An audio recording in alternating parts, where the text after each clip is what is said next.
আজকে টাইডাইয়ের যে ডিজাইনটা করব শাড়িতে, সেটা কিন্তু বেশ হার্ড। কাজ করতে যেয়ে আমার একদম অনেক কষ্ট হইছে। টাইডাইয়ের জন্য আমরা সুতি কোটা শাড়ি নিছি। আর এই যে কোটা শাড়িটা বুঝবেন কিভাবে? এই যে চেকগুলো দেখতে পাচ্ছেন, এটা থেকেই বুঝবেন যে এটা কোটা শাড়ি। যেহেতু শাড়িতে শিবরি ডিজাইন করব, তাই সুন্দর করে আগে অঙ্কন করে নিতে হবে। আমি এইখানে ১৩ ইঞ্চি মাঝামাঝি সুই দিয়ে লিক করছি এবং পুরোটা বৃত্ত আঁকাইছি। ১৩, ১০, ৭ এবং ৪ নির্দিষ্ট পরিমাণের ইঞ্চি গ্যাপ রেখে রেখে বৃত্ত আঁকাইছি বেশ কতকগুলো। বৃত্ত আঁকানোটা ভালোভাবে দেখতে হবে। এক হাত দিয়ে সুই চাপ দিয়ে ধরে রাখতে হবে যেন না নড়ে, এবং অন্য হাতের ওই যে ইঞ্চি টেপের সামনের দিকে যে ছিদ্র আছে, ওখানে পেন্সিল দিয়ে চতুর্দিকে ঘোরাতে হবে। তাহলে দেখা যাবে যে একটা বৃত্ত হয়ে যাবে। আপনি যেখান থেকে শুরু করবেন ঘুরে এসে কিন্তু ওখানেই মিলবে।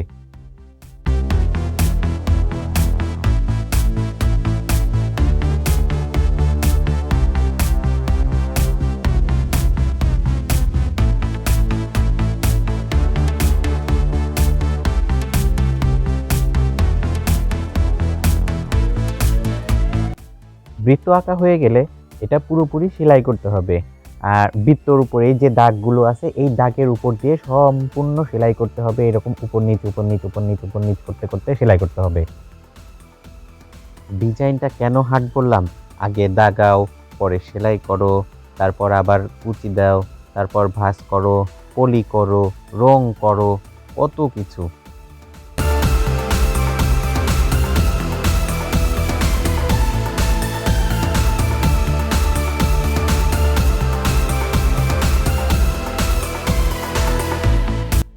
শাড়ির আঁচলের বৃত্তর পাশাপাশি পুরো শাড়ির জমিনটাও স্টেপ স্টেপ এভাবে দাগানো আছে, এবং প্রতি ৭ ইঞ্চি পর পর যে স্টেপগুলো দাগানো আছে, এগুলো কুচি দিয়ে দিয়ে বাঁধতে হবে।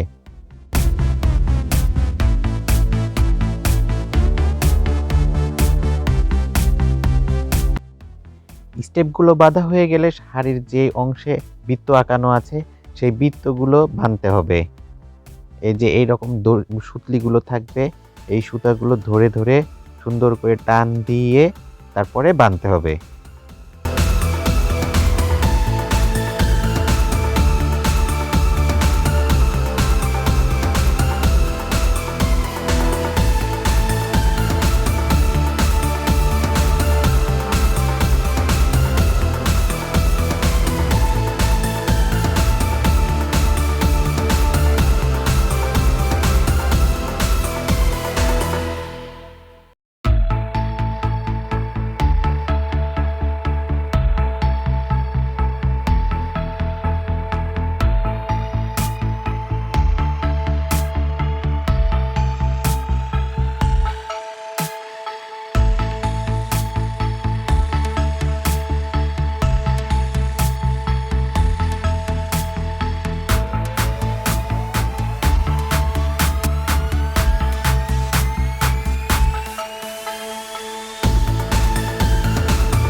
বাঁধা শেষ হলে পুরো শাড়িটা ভিজায় ফেলতে হবে।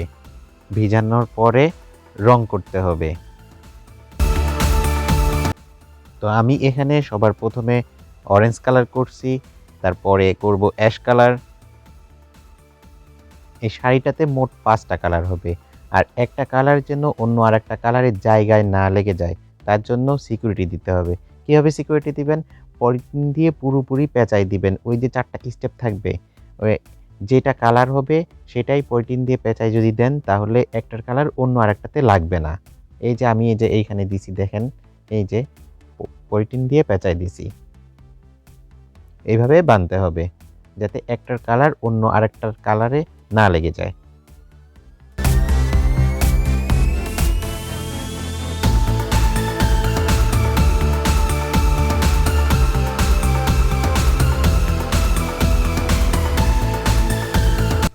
এই পলিগুলো কিন্তু ২ পাশ থেকেই বাঁধা। সামনেও যেমন বাঁধা, পিছনেও দেখেন ওই সুন্দর করে গিট্টু দেওয়া। যাতে ওইটার মধ্যে পিছন দিক দিয়েও যদি কোনো ধরনের লিক থাকে, তাহলে রং যাবে না। এখন আমি অ্যাশ কালার করব, আর অ্যাশ কালার রং করার জন্য অবশ্যই আপনাকে রঙের মধ্যে এই শাড়িগুলো রাখতে হবে প্রায় 20 মিনিট। 20 মিনিট রাখার পরে শাড়িগুলো আবার রং থেকে তুলে ফেলতে হবে।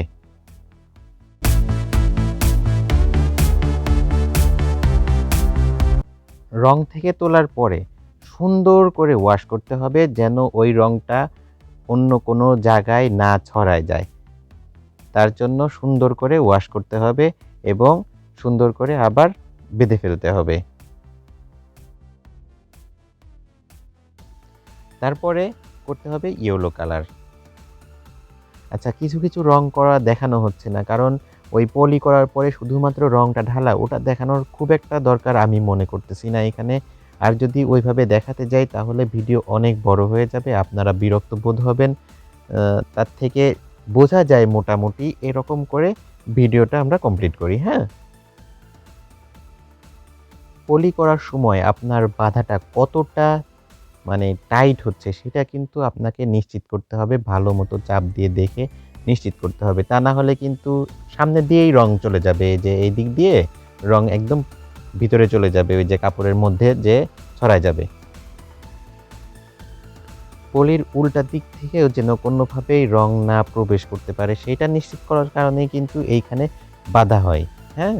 সুন্দর করে পিছন সাইডটাও বাঁধা হয় যেন এদিক দিয়েও রংটা না যাইতে পারে।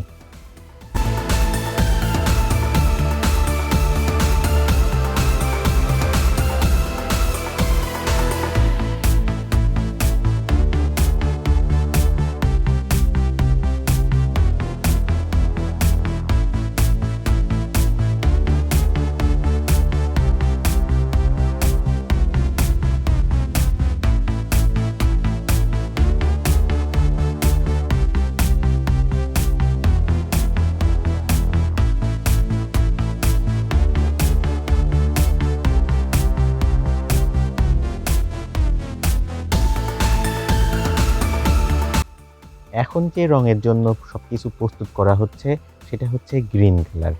গ্রিন কালার, এই গ্রিনটা কিন্তু আবার ওই যে পতাকা গ্রিন, হ্যাঁ? হলুদ হবে, পাশে পতাকা গ্রিন হবে, ওই সাইডটা অরেঞ্জ কালার আছে। সব মিলায়ে একটা সুন্দর কালার কম্বিনেশন। আর কালার কম্বিনেশন কিন্তু আপনাকে কাজের পূর্বেই নির্ধারণ করতে হবে যে আপনি কোন কোন কালার দিবেন এবং কোন কোন ডিজাইন আপনি এই কাজটাতে ব্যবহার করবেন। আচ্ছা, এখানে গ্রিন কালারটা সুন্দর করে ওয়াশ করার পরে আবার নতুন করে প্রস্তুত করতে হবে বেগুনি কালারের জন্য।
এখন সবকিছু প্রস্তুত করা হচ্ছে শুধুমাত্র বেগুনি কালারের জন্য। আর বেগুনি কালারটা হয়ে গেলেই আজকের কাজ শেষ হয়ে যায়।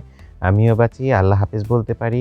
এবার আপনারা অনেকেই প্রশ্ন করতে পারেন যে ভাই রং কতটুকু দিলেন? দেখেন আমি এখানে শুধুমাত্র বেগুনি কালারটাই ব্যবহার করছি হচ্ছে 1.5 তোলা পরিমাণ একেকটা শাড়ির জন্য।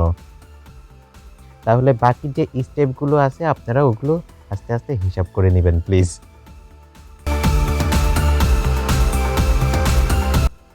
কি আগেই চলে যেতে চাচ্ছেন নাকি? এখনো কাজ কমপ্লিট হয় নাই। রং দেব, সবগুলো পলিগুলো খোলা হবে, তারপর ওয়াশ হবে, তারপরে কাপড়টা ছাড়াবো দেখবেন, তারপর আস্তে আস্তে যাবেন।